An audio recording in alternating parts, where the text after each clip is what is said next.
Show me that you've never studied history before. Show me that you know absolutely nothing that you're talking about. Show me that you are just trying to have confirmation bias based on your Bible. Because you, sir, have definitely not studied anything concerning archaeology and history. If your statement is that the Mesopotamian civilizations came after the flood, are you freaking kidding me? And that their stories are a copy? You are one of those people who literally believes that Noah's three sons repopulated the entire planet. That's your stance. That's what you're believing. But let's journey down the Bible as well as actual history. So according to your Bible, the Noah's flood, we're going to just stay there. No, you mentioned Moses. We're going to go with Moses. Start with Moses. Moses existed, according to your Bible, during the reign of an Egyptian pharaoh. It's not exactly known which Egyptian pharaoh because the story is fabricated. But if you look at the timeline of all the begatting, then Moses would have existed in and around the 15th century BCE. So around the 1400s BCE. During the 1400s BCE, we already know that the Egyptian society was already well established. I think Amenhotep III was a pharaoh during that time frame. Akhenaten was certainly a pharaoh during the 1400s, so Amenhotep III was a pharaoh in the earlier 1400s. And though his daddy would have been closer to the 1500s BCE. So we already know that these pharaohs and the Egyptian society existed prior to the Moses story ever happening. We also know that since they were at war in Kadesh, and they went to war with the Amorites and the Hittites and the Nubians and the Hyksos, that these civilizations were already in place during the time frame of Moses. But let's go back to your guy Noah. Your guy Noah, during his time frame, guess who was already there? The Egyptians were already in place. The Minoans were already in place. The Chinese dynasties already in place. But let's stick to the Mesopotamians. During the time frame of Noah, would have been around 2200 BCE. We know that around 2200 BCE that you had the Proto-Assyrians, you had the Egyptians, and you had the Amorites and the Hittites. You had all these ites who were in existence during that time frame.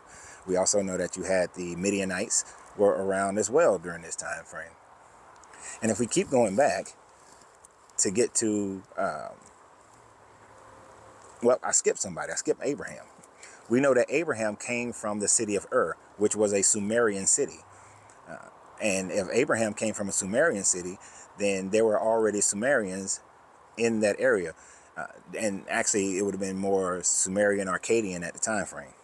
But in real history, we know that the Egyptian dynasty, the Egyptian civilization, started at minimum around 6,000, 7,000 BCE. This would place them older than your Adam and Eve story, because when you go chronologically with the begatting from Jesus to Adam, then you get in and around 4,460 something BCE that Adam and Eve would have existed if they had ever existed. This is based on your Bible. It's not based on anything else as far as that timeline is concerned. But we know that the Akkadians and had already existed. We know that the Sumerians had already existed. And if the Sumerians had already existed in and around 7,000 to 8,000 BCE, in and around the same time that the Egyptians, then the Sumerians had already written their stories about Anu and Enlil and Enki. As a matter of fact, they had written their stories, and their stories had changed multiple times, and they were most likely conquered by the Akkadians, and the Akkadians, who were a Semitic people, then changed the story even more. This is why I always say that when you look up the word Satan, the Satan in Sumerian means administrator, but when the Akkadians took over, Satan started to mean the adversary, because it changed in the Semitic language from the Sumerian language. So we know that those kingdoms existed long before your stories were ever even thought of, because your stories are the copies.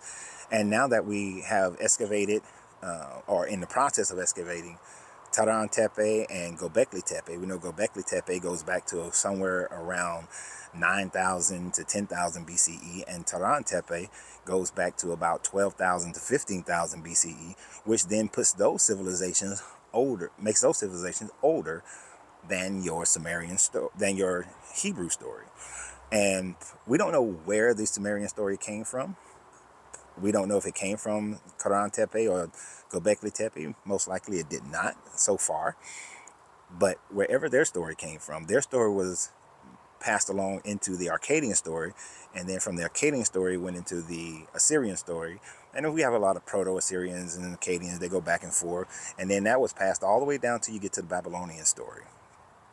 And then your story, your Hebrew story, is not written, is not put down until the very beginning, until around 722 BCE with Hezekiah.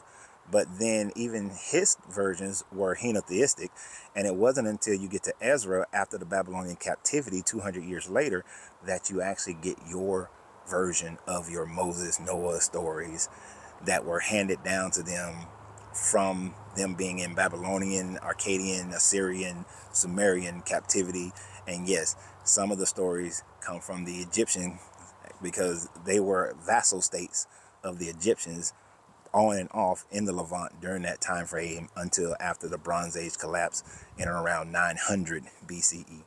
So, sir, now I don't need you to go do nothing.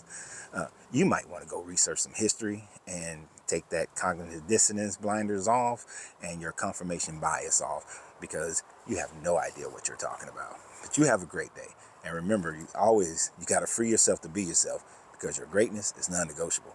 Good journey, good vibrations.